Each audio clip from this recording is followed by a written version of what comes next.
And here we go. All right. Hello, hello, hello, hello. Sean Brady, doing a little regular wine guy with some very cool people. My man, J-Town Gunter, 2,000 miles away on the other west edge of the country. We are doing something really, really fun today. We're trying to play with technology and also dual stream this not only on YouTube Live, but also off of our phones onto Instagram Live. And the technology's not quite working. So, J-Town, welcome. We got Jenny in the background being our media coordinator. How's California today?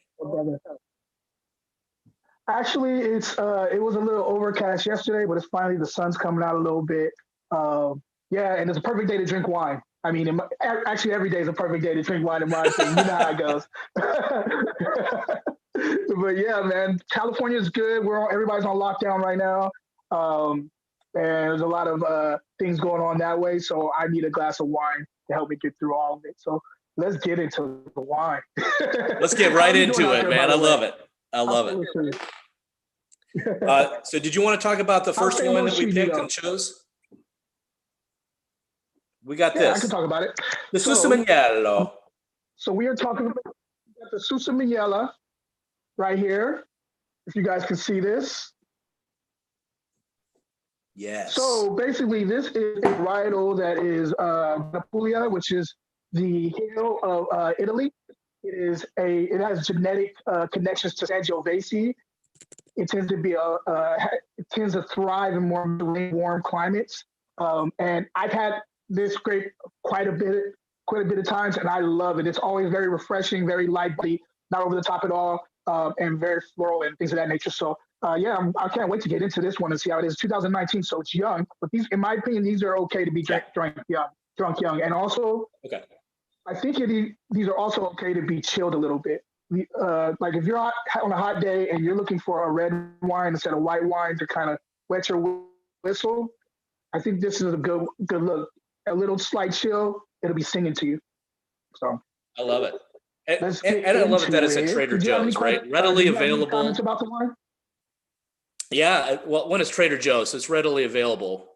And, you know, people get to be so friendly at Trader Joe's. I know Mel Glabley, she's awesome. She's one of the managers there. And then even Tara on checkout, when I was walking out the store here in Chesterfield, Missouri, she's like, I picked this up. It was like one of the last, it was almost like an afterthought because it wasn't with all the wines. It was at an end cap that I didn't see until the very end. And then I did a quick, Vivino review on it and looked, it's like, oh yeah, this has got some good ratings. But, despite the ratings from Vivino, it's always great to get that interaction with real people. Mm-hmm. And she's even like, that is my favorite wine in the store. That is my go-to wine. I'm like, well, no, I got to try it, I mean, talking about getting right into it. We bought these wines last week, and ever since she said that, I'm like, oh man, I'm like, I've never had this. I want to try it now. The J-Town was like, yeah, this is a good grape, man. I'm like, all right, we got to get into it. So let's just do that, man. And you'll notice J-Town's got a stem. I got a regular non-stem because we're all about the dishwasher. I got 4 kids, man. Stemware breaks around here. No, I hear you. I got not from the kids, from me. I got a roommate and a lady, and they stemware breaks around here too. Yeah. Yeah, man. Hey, cheers, brother. Cheers. Dink. So when you're going into like a Trader Joe's, before we get into the wine, when you go into like a Trader Joe's, what is the first thing you're thinking about when you want to pick a bottle of wine? Well, I always think about food. So what am I always going to pair my wine with? And, I like to, there's 2 things. Food for me and my wife, because we're going to be drinking. I have a glass ready for her as well. And what are we going to not only drink before dinner, but also going into dinner, and how's it going to complement things? So I typically like things a little drier, where she likes things a little softer and, where I like more acidic. So I'm looking for my personal taste, but also with Michelle in mind, because our tastes are close, but they are different. Gotcha. And I think that's true for everybody. That's what I look for anywhere I go. But Trader Joe's definitely for price. It's like, you're going to go there. Gotcha. And Jenny made mention of this earlier today. Overall, they have a lot of variety for, definitely under $15, if not under 10. And these were both under 10. Yeah. Well, I'm a piggyback on that. With the first thing I think about is price all the time. Unless it's one of those occasions where I'm just like, money is not an object and it's a special occasion like my birthday or something like that. Right. But other than that, it's always about the price. Because I've done, like, I recommend this for anybody that's going into a wine shop, Trader Joe's, anywhere. Do a little research on what you like. As far as your palate, as far as what you're looking at for a price point, as far as also what kind of food, like you were saying, is going to enrich the whole atmosphere, the whole, like, the whole experience situation. Yes. So the whole experience. Yeah. So I recommend that, but mine is always price. And the reason I started going to Trader Joe's in the first damn place is because I was in college and I was trying to learn more about wine, but I couldn't afford anything. I was like strapped for cash. And I was like, but I want to learn about wine. So I went to the international section, which the bottles tend to be a little cheaper. And I would find these obscure varietals and try them out. And I would take notes and just, like, I had a whole book full of notes on different varietals. And that kind of what got me into going to Trader Joe's all the time. I was there all the time. They all knew me. I was at different Trader Joe's, different locations. So that's one of the things that drives me originally when I'm into a store is the price point. Yes. Then I can figure out what I'm going to eat and things of that nature. But yeah, what are you getting on the nose on this one, by the way? Oh, let's go back to the nose. Sorry, I started talking. I ramble a little bit sometimes. I should just been nosing the whole thing the whole time doing it.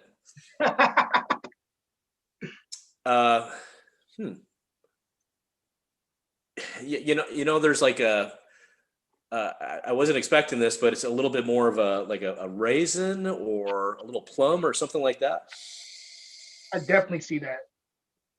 And then it's like there's like, I'm expecting in my palate, and it's like my mouth is like totally watering here, right? Is like a big burst of fruit and sugar, and just like, it's like, ooh, this is a lovely little thing here. I'm getting leather. I'm getting leather. It's like bit. Pretty pronounced jumping out of the glass at me. I'm also getting like this perfectly ripe raspberry. Mm-hmm. A plum that you're talking about too is definitely there. And there's a floral component too. There's like a kind of a violet thing going on, like violet. There was a floral. I couldn't quite. Yeah, I like the violet label. Yeah, and a little bit of nutmeg too. So it has a lot good. This is pretty complex for a light body wine. This is like. It smells. When you said out of the two, this was going to be the lighter body. So, and if you look, I don't know if you can see the body here, but when we were talking about it pre-tasting, I thought it was going to be lighter in color coming out of the bottle. Yeah, so did I. Maybe it was a 2019. I don't know.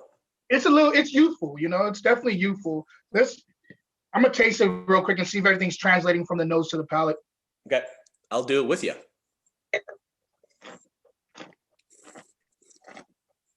Mm. Mm. Mm. This has such great grip. Totally dry on the finish, in my opinion. I was not expecting that. I know, a little bit of pop of fruit, but this is beautiful. This is drying. I want to pair this with so many different dishes already, just off of the first initial taste. Yeah. There's like herbs going on here. There are.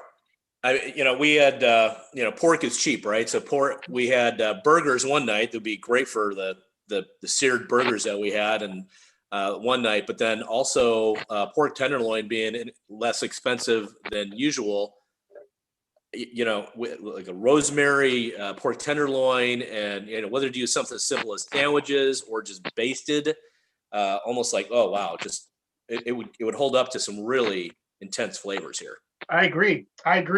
This it's also a little bit of a spice thing going on too, like on the finish that's kicking in. I actually would dig some like barbecue. Like if I could get barbecue with this, burnt ends or something like that, kind of like on the pork side you're talking about. I think this will go amazing with that. I think this is also a pizza wine. Like if you are looking for like red sauce pizza wine, this goes really, really well with that. It's a beautifully elegant wine. I dig it quite a bit. Even for it to be young, it's pretty much singing on the palate, in my opinion. I wouldn't even mind putting some spicier foods with it too. I think it would hold up. I can see it just as long. Not like killing your palate, right? I think it would too. Let me take that. Just a little sharpness of some chilies. Just a little spice.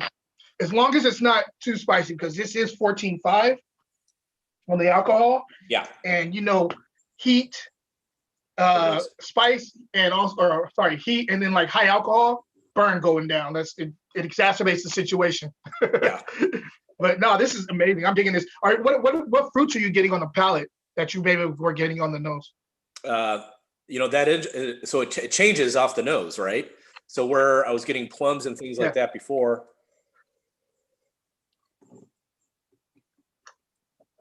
I'm getting softer berries, almost like closer to a strawberry than a raspberry. And I'm also getting. I can see that. I'm also getting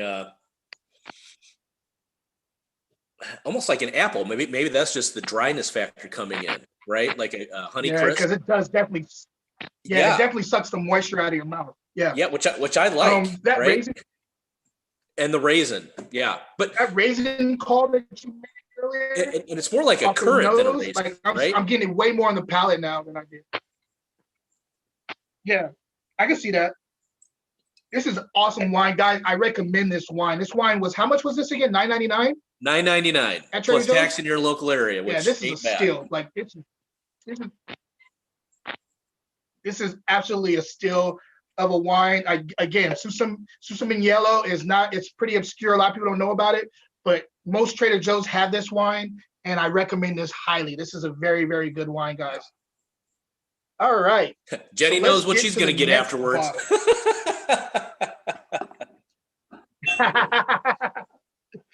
I don't even know if I'm gonna share, to be honest with you.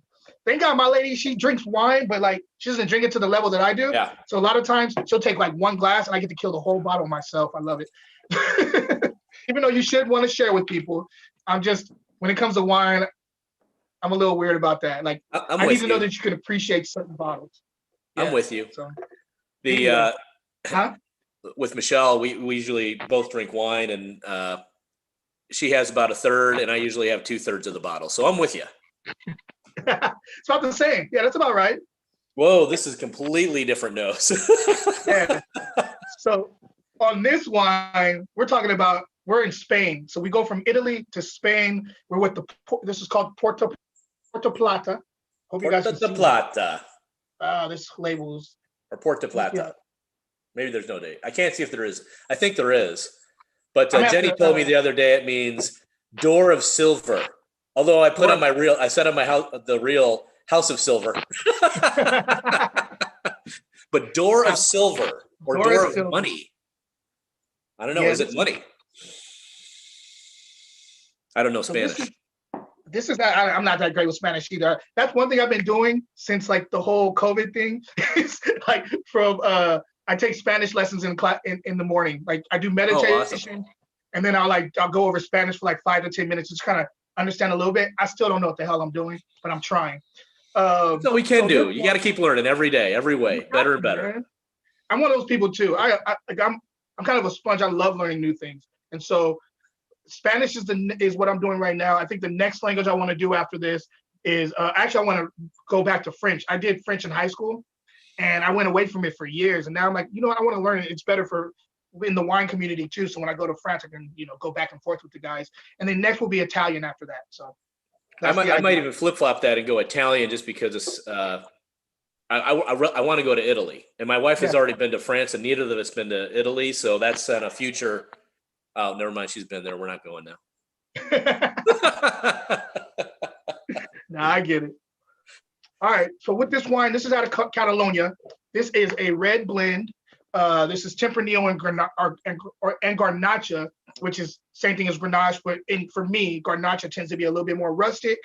It represents the land a little bit differently as opposed to like say Southern Rhone in France. So I dig this I dig these varietals quite a bit. Tempranillo is one of my favorite, and Garnacha. You know how I feel about Garnacha if you follow me at all. So let's get into the glass. Let's get into the nose and see what's going on, man. It's got such a different nose than the first wine. It really does. It's like all red, right? Yeah, but it's even more. It's like I don't think I've ever smelled anything like this before. And I've had a lot of Tempranillo and the Grenache. Yeah, yes, Yeah. But this is different. This is red currant, red cherries. Red cherries. This one has a little tobacco going on, tobacco leaf going on there. Yeah. You know what it reminds me of, and I'm dating myself a little bit, but they had the flavored chewing tobaccos where they actually had it with cherries. And yes, the flavored ones, I remember. And it was it was the long leaf and something that was a little bit more esoteric, but just that's what it's reminding me of. And it's almost like a huge, it's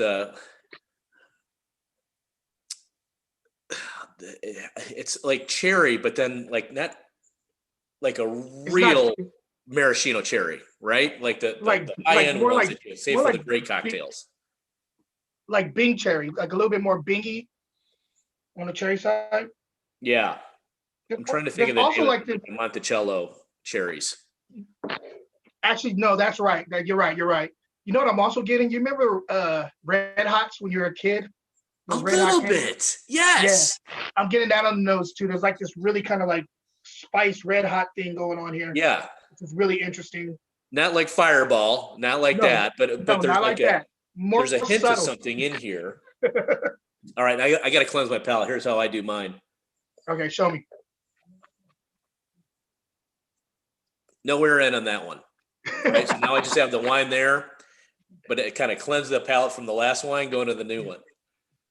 I don't know. Okay, maybe you've heard this before. I don't know if this is myth or truth, but if you want to get back to neutral, there's a whole coffee bean thing that you can smell coffee beans in between. But then the other one was smell the corner of your arm, your elbow. I've heard both of them. Right? I don't know. My wife's going, what? What are you talking about? Smelling your armpit? That's elbow. Smell the inner part of your elbow. You look crazy in the tasting room doing that, though. Like, right? Where are you? I'm in Napa Valley smelling my elbow. But that's the thing, though. You kind of want to shock and awe sometimes, man. Like, those places can get a little stuffy at times. And so I'm not opposed to anything like that, man. Like, for real. You want to smell your elbow in a tasting room, brother? Go ahead. Do it. I'm here to drink and have fun. Mm-hmm. So let's talk about the palate on this one. Yeah, so again, everything, the red stuff translates to the palate. I'm still getting that red cherry. I'm still getting a little bit of that spice, red hot thing going on here. I'm getting a little bit more of this, that tobacco thing is kicking in too in the third quarter to the finish and extending to the finish, throughout the finish. The finish is medium plus in length. It's not over the top in length, but what would you, well, first of all, what's your flavor profile? What are you feeling from this wine on the palate? So on the palate, it's drier than I expected, especially off the nose. Again, I was thinking it was going to be sweeter and not as dry. The alcohol content is 14%, so it's a little higher than your standard 13 and a half kind of everyday thing. But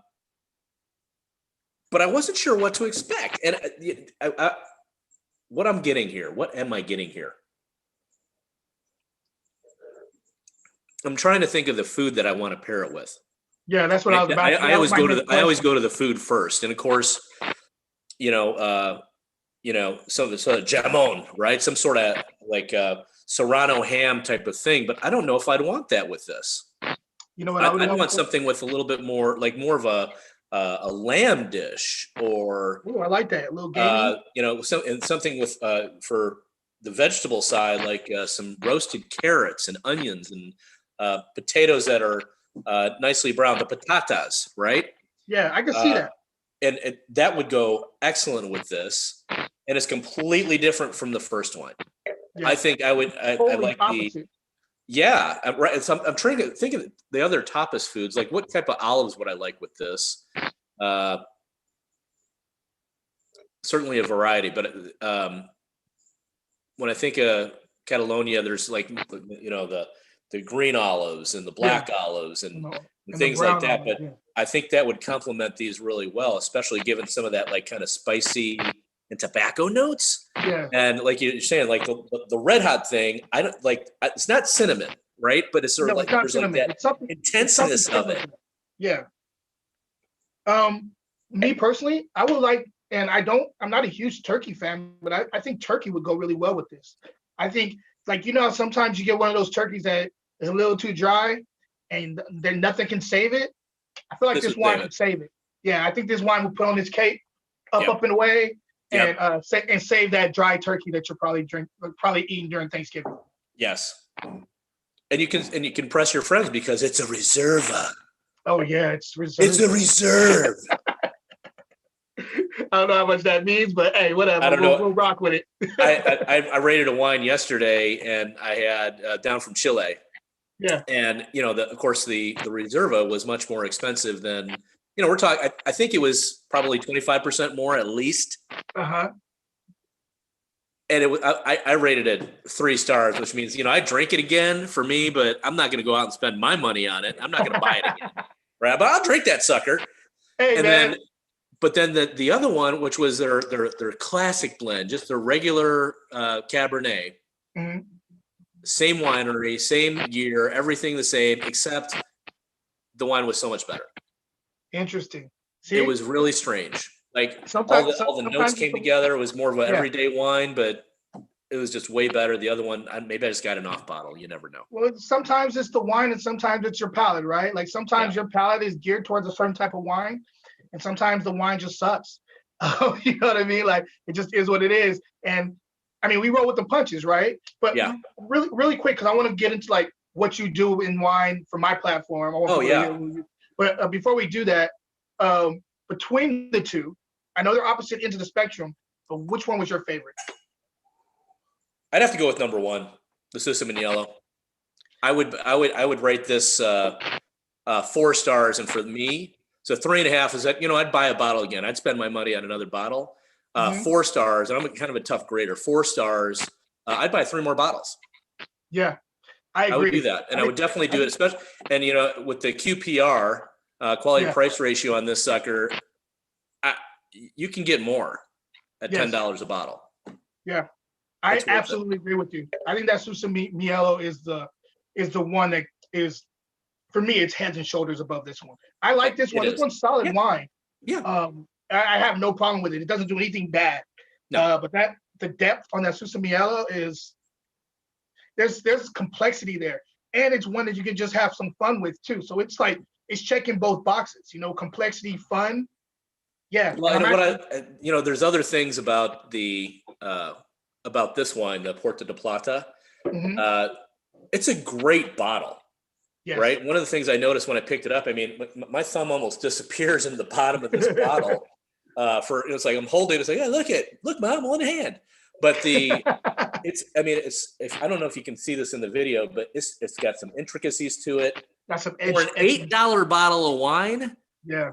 It's like, you have to believe they made it a reserve out of Catalonia because they thought it was something special. Yeah. And it's a heavier bottle. Both these bottles are heavier than, you know, some of the other bottles in there. And I don't know if somebody said at one point in my life where that was a good indicator of how good the wine was by how heavy the bottle was. Because they put I don't know if you've heard this or believe that to be true. What's your opinion on that? It could just be that they have a lot of money, and you know, packaging is important when you're trying to sell wine. So like if you have a lot of money, the juice can be subpar, but this will attract you. And for me personally, I don't go by all this stuff. I really go by region. I go by what flavor I'm trying. Like, especially if I know I know about the winemaker, that helps out too. Yeah. And what kind of weight I want on my palate. Because sometimes I want a light body, high acid wine. Sometimes I want something a little bit more full body. I think this is also quite young. And because this is young, it may also need some time in the bottle. One thing that I do recognize when it comes to like Italian and Spanish wines is you probably want, if they're young, you want to open those up and let them like get some air in them to smoothen out. Because sometimes they can be a little bit abrasive right out the bottle. So this could be just that this is young and it needs time to get some air in it or time to age and bottle. And then like in a couple more years, this will be singing. But as of right now, keeping it 100, this one right here, this Susamiello is the one that I'm digging quite a bit. And I'm going to kill this today. This will definitely be one that I'll be pounding while working on the patio later on today. But let's talk about you. I'm curious. Like, so how long have you been doing your wine stuff? What do you do in the wine game? And what do you plan on doing going forward in the wine game? Well, I've been doing wine for a while, and back when they had a few decades ago, maybe 3, when Chicago, I used to live outside of Chicago, and we would drive up. We lived in the suburbs. We would drive up and we'd do the Taste of Chicago, which was at the time Lakeshore Drive. They redid it, but I remember having rosé and Chablis because I thought it was highbrow at the time with the screw cap and a 1.5 liter bottle, and that was like some of my first wine experiences, right? Mm-hmm. But as my palate progressed and everything else, I did develop an affinity for it, and I've always enjoyed it. I've always enjoyed it with food, simple food, everyday food, burgers. I remember my dad always having a bottle of the big jug of Italian red wine, right? It's like you have the same, glass a night with the meal, whatever we were having. Not even Italian food. My mom's Filipino, so whether it be chicken adobo or all the way to just burgers, right, and everything in between, there was some sort of wine around. And so I've really enjoyed it, and I love the communal experience of enjoying it with friends, especially over a meal and conversation or next to a warm fire. So I've been doing it a while. And so my thing with wine right now is really an experienced aficionado, not just with wine, but how an experienced aficionado, what that really means is, how can I help people, everyday people, that are exceptional, just like really give them a little direction. I want to bring more value to people. And it's like, like Jenny's on the call and she's like, well, she knows she's going to get what she's going to go get today, right? And it's like, maybe it's not a bad thing, but everybody does have a little different palate. So if I can provide any insight and direction, and that's where I developed the whole neighborhood tasting society, where we're not just tasting wine, we're tasting whiskeys. I'm really into whiskeys as well. As am I. The occasional cigar, occasional. Michelle doesn't like that so much. Speaking my language. But from the whiskey standpoint, we just had a bourbon tasting. We're scheduled for a Scotch tasting and an Irish whiskey tasting coming up with enough time for St. Patrick's Day coming along. Okay. But all those things, I did spend some time in a bar in Chicago, and that wasn't necessarily about taste. It was more about the bar experience. Yeah. I always enjoyed that. Yeah. And that's, I want people to really have that experience of flavor and flavor profiles and differentiation, so they can pair it with any food and experience that they want to enjoy. That's a whole heck of a lot about me. Uh-oh, we lost your audio. Come back here. Technical difficulties. Can you hear me now? We can hear you now. Okay. Yeah, I was going to ask you the same question. So talk about your wine business, and your book. Yeah. So I have been in the industry probably going on 15 years now. And it started off, I was a blogger first. So I started off like just finding wines. It was called goodwinescheap.blogspot. Still open. I occasionally will throw something on there. But like I used to find wines that I'd be sipping on anyway, and just write like reviews about it, So it started off that way. And then I started doing private buying for people, helping them set up their wine cellars, wine collections, which blossomed into like a wine club type thing. And that gave me the chance to kind of go around and make relationships with people like at different like wine marts, wine stores, grocery stores, things like that. And so I was trying to find deals. So I got to know the community that way, the wine community.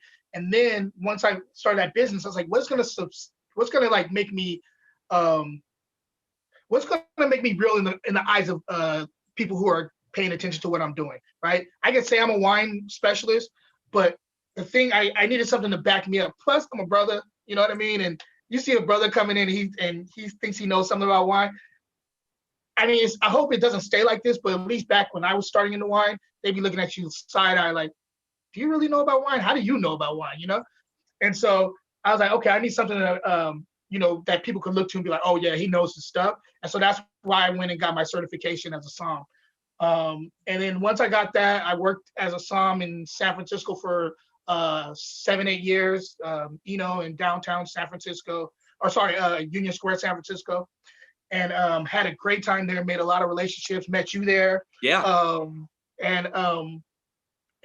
I started seeing people coming into one thing I hated about the industry was I would see people coming into like tasting rooms, coming into our place and and some of them were a little snobby, and like the way they would talk to their guests, the way they would talk to people that they invited to our location was condescending. And a lot of times I didn't know what they were talking about too. So like people would ask them a question, like for example, let's look at this, legs, right? People thought legs was so important. And I remember one time overhearing this conversation, this guy, he brought in about 10 people with him, and he's going like this, he hasn't tasted yet, he just says, oh, the legs are so amazing, this is gonna be a great wine. And then somebody asks him like, what makes the legs make it a great wine? And he talks condescending to the guy. And I'm like, first of all, you don't know what you're talking about. Second of all, for you to talk to somebody who's just trying to learn about something specific having to do with wine, right. It annoyed me. So I've seen that one too many times. I went home and I started writing, and that's what made me write a book about wine. It's called Fruit in Glass, Wine Myths, Facts, and Opinions. You can go to the link in my bio in Instagram, or you can always message me. Yeah, it'll be on here. Or you can always message me. It's $15. I do have the digital version in my Etsy and a couple other books that I've published too under my Grapes and Sand Publishing Company. So I know I forgot to grab a copy. If my wife Michelle can hear me off the bookshelf, you can bring it in here. I can grab one real the quick. Fruit and Glass, the book we got from J-Ton when we were out in San Francisco. But the great thing about it is just it's an easy read. It's not like in your face. Like, you know, I'm sure you have this copy, but Wine for Dummies, I have one of the 5 editions that they got. But that's a really thick book. This is a compact, you know, just a real insider's practical guide to enjoyment, right? And that's what I love about it. It's just a cool, easy read, and you don't feel overwhelmed by. And Jenny knows this, and I say this on some of the other shows that I do, more about finance and personal finance. But it's like at the end of the day, it always comes back to one thing: it's personal. It is just like your palate. And exactly, nobody else can have the same experience exactly as you. We can agree that this is a good wine versus that one, but we're still going to have a different experience. It's never going to be the same, and we got to play to our own personal agenda. Agreed, and that's one of the reasons I wrote the book. I wanted to write it in broad terms. I wanted to, first of all, there's some things in like people laugh at that hold that book up again. Where is it? Hold that up. Right here. So a lot of people will laugh at like why we swirl glasses, why we like change glasses for different varietals. And what I wanted to do was like, I wanted to take some of that pretentious, like that idea of why people may think that's pretentious, and put it on a level where it's more relatable as to why we do it. There's actual functionality behind why we swirl the glass to get air in, or why we use a certain glass for a certain varietal. And so I wanted to do that with taking some of that pretension out of it. Yeah. That was a big reason why I wrote the book. And so that's writing the book is blossoming into everything. Like I have now my own clothing brand related to wine, like Wino here, Wino shirts and on the hat. hats. Yeah, I got black Wino, brown Wino. I have all types of like, that's also in my Etsy link too. But yeah, I've kind of tried to do multiple things with wine and things I love having to do with life, and it all stemmed from this book. So I appreciate the book. It's gotten me to meet you and be able to be on your show. And also, were you even doing Instagram back then? That was like 3 or 4 years ago.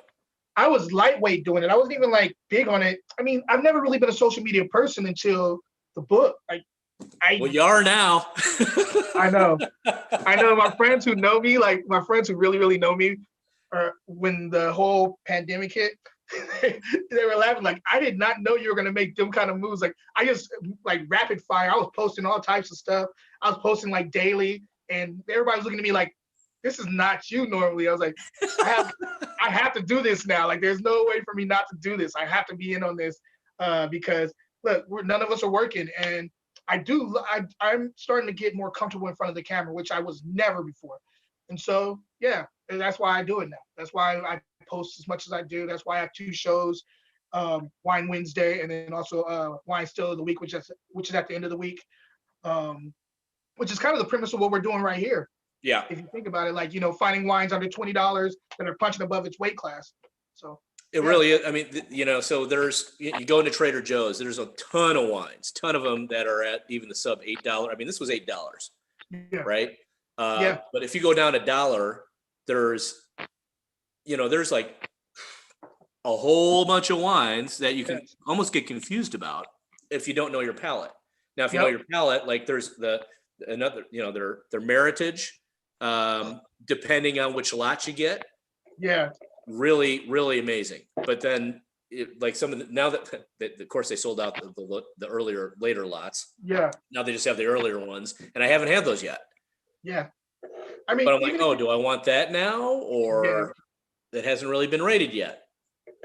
So sometimes I have to be bold and take the plunge into the newer wines. But I am super happy that we got this 2019 System in Yellow, because I was not expecting. I was expecting something. You think of Italian wines, and it's I think of more of the Chiantis and everything, and Barberas. Well, how do you say that? Barbera. Yeah. Hanna-Barbera. Cartoons. We're talking cartoons. This isn't regular wine, guy, but it is. And so Hanna-Barbera, the cartoons, and we love them. And but yeah, it's a much lighter wine compared to these. And this is rich and a whole lot of fun flavor, and you can really pair it with a whole variety of foods. It's really amazing. I dig it. I'm actually, the more I'm like, it's opening up, I'm starting to get this like tomato leaf thing going on. And what's cool about that is it's genetically connected to Sangiovese. Yes. When I blind taste Sangiovese, I always get this tomato leaf thing. And I'm starting to see the connection now, the more the air gets in it. This is what I love about wine, because it does like evolve. It changes right in the glass with just being sit for 30 minutes, 40 minutes. It's gone from being a little bit more angular to a little bit rounder and more developed. It's beautiful wine. It really is. Yeah, I was kind of hoping this one would do a little more of that. I don't know. I don't know. You see me swirling and tasting in the background here. I don't know. I think you know what? I feel like it was unfair. I feel like this was so much better than this one that this didn't have a fair chance. I think we would have tasted this by itself, it'd have been all right. Yeah, absolutely. And if this was put up with one of the other, I don't know, the Trader Joe's wines at $7, $6.99, I think we would be really happy with this one too. Agreed. So this is a fine second bottle. It is. But this is great for a first or a second, depending on where your budget's at. And always play to your budget. Got to go with your palate. Got to play with your palate, play with your budget. Got to be smart about these things, people. Always. And all of us are broke right now, so definitely play right? your budget. Jenny's laughing in the background. You people can't see her, but she's like, "Oh my gosh, it's fine." But anyway, what's your future plans with what you're doing wine-wise? Like wine-wise, so right now I'm on Vivino. I'm the top 1,000 reviewers in the United States, and there's over 900,000 reviewers. Woohoo!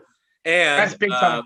I think last I checked, I was sub 700. So my goal from that is twofold. I'm not in the wine industry. I'm not retailing wine. I'm not part of a wine club where I'm selling wines. Because I love to taste so many different things. Yeah. Truly, I want to develop the tasting society so that we can taste a bunch of different things and people really get to know their palate better and really have an experience of wine. Because, what made me realize this is COVID. Yeah. One thing I miss about going to the movies and the restaurants and being with people is the experience that we get. This is a cool experience, by the way. Right? I agree. I would much rather be on your back porch or you be on my back porch doing it together instead of just over digital, right? I agree. I absolutely agree with that. It's the same thing when you go to a restaurant, or the same thing when you go to the movie theater. I can make some pretty dang good popcorn, but it's not the same as buying I can buy the same candies at the grocery store, and like put them in the popcorn, mix it all up, but it's not the same experience. You're no matter right. how good my sound system is, no matter, if I got a 4K TV, it's just not the same experience. You're right. It's all about the experience.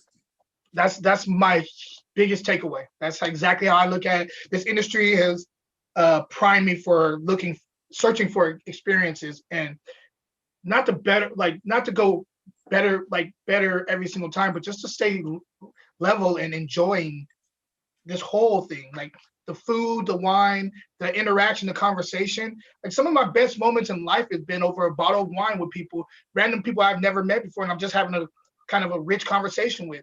Those are moments I remember, and it all came from wine. So I'm gonna keep on rocking, man. I love this. Well, that's awesome. Well, I have a date tonight. I ain't mad at you.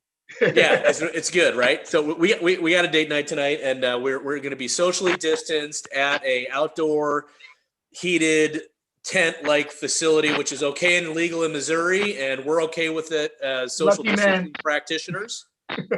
So we're going to be doing that, and we're going to be having some more wine and a little bit of dinner.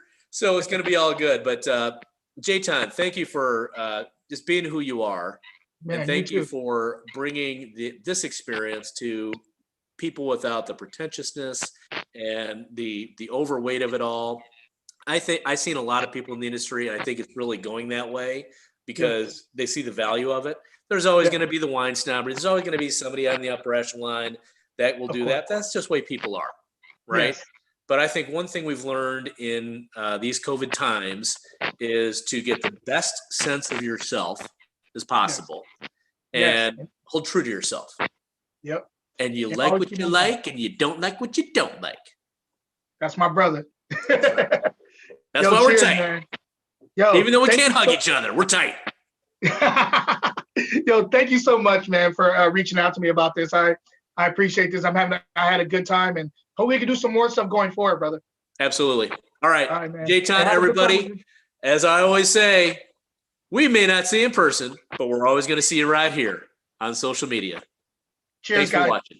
Cheers. Thanks for watching. Cheers.